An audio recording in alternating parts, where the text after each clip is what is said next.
mon frère et ma sœur, en ce grand jour du mois du Ramadan, je veux partager avec toi quelque chose de très important.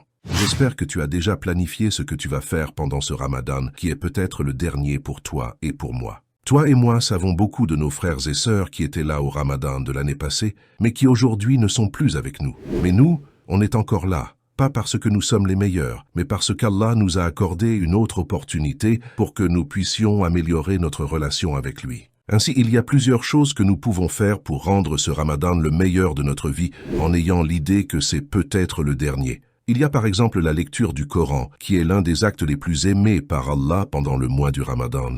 Surtout que c'est le mois dans lequel le Coran a été révélé au prophète Mohammed, paix d'Allah sur lui. Tu peux commencer avec une page par jour.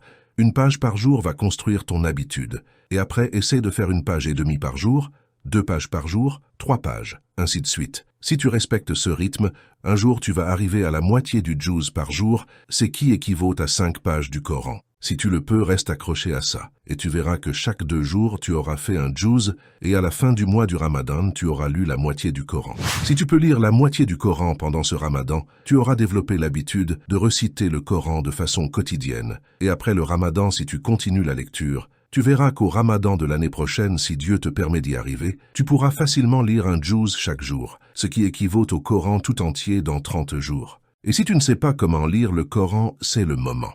Cherche quelqu'un qui va t'apprendre à lire le Coran. Prends une somme d'argent sur tes revenus mensuels et abonne-toi à un cours d'arabe en ligne ou cherche quelqu'un qui peut t'enseigner en présentiel. L'important, c'est que tu apprennes à lire le Coran. Tu n'as aucune excuse.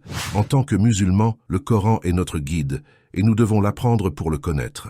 Et n'oublie pas que si chaque lettre du Coran que tu lis en dehors du Ramadan, tu obtiens 10 récompenses. Pendant le Ramadan, ces récompenses se multiplient par 70. Donc si Alif Lam Mim, en dehors du Ramadan, te donne 30 récompenses, reciter Alif Lam Mim pendant le Ramadan te donnera 2100 récompenses. Et ces récompenses, tu les obtiens même lorsque tu fournis des efforts pour apprendre à lire le Coran. Alors, vas-y maintenant et apprends l'arabe pour que tu puisses commencer à réciter le Coran. Tu dois apprendre à le lire. Et si tu n'y es pas encore arrivé, tu peux commencer à lire un peu la traduction du Coran dans la langue que tu comprends. Tu peux aussi écouter des récitations du Coran sur ton téléphone ou sur n'importe quel autre appareil. Tout ça te permettra de gagner beaucoup de hasanat pendant ce mois de Ramadan.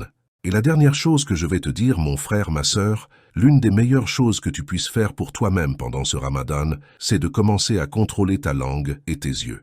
Tu dois habituer à ta langue à ne pas dire n'importe quoi, mais plutôt à faire du zikr. Évoque Allah autant que tu le peux pour te rapprocher le plus de lui. En plus, tu dois choisir soigneusement les choses que tes yeux regardent sur les écrans. Éloigne-toi des images illicites et celles qui ne font que diminuer ta piété. Et après ce Ramadan, essaie de garder tout cela et de vivre avec. Si après le Ramadan, ta récitation du Coran continue, tes évocations, tes prières obligatoires, ainsi que quelques prières surérogatoires continuent, et que tu continues à contrôler ta langue et tes yeux, Alhamdulillah, tu as réussi, et Inch'Allah, tu seras heureux le jour du jugement. Attends-toi à cela car, si tu fais ton jeûne de façon correcte, Allah subhanahu wa ta'ala te donnera une grande récompense au jour du jugement dernier. Puisse Allah accepter notre jeûne et nous accorder son amour, afin que nous soyons parmi ses fidèles les plus aimés. Assalam alaykoum.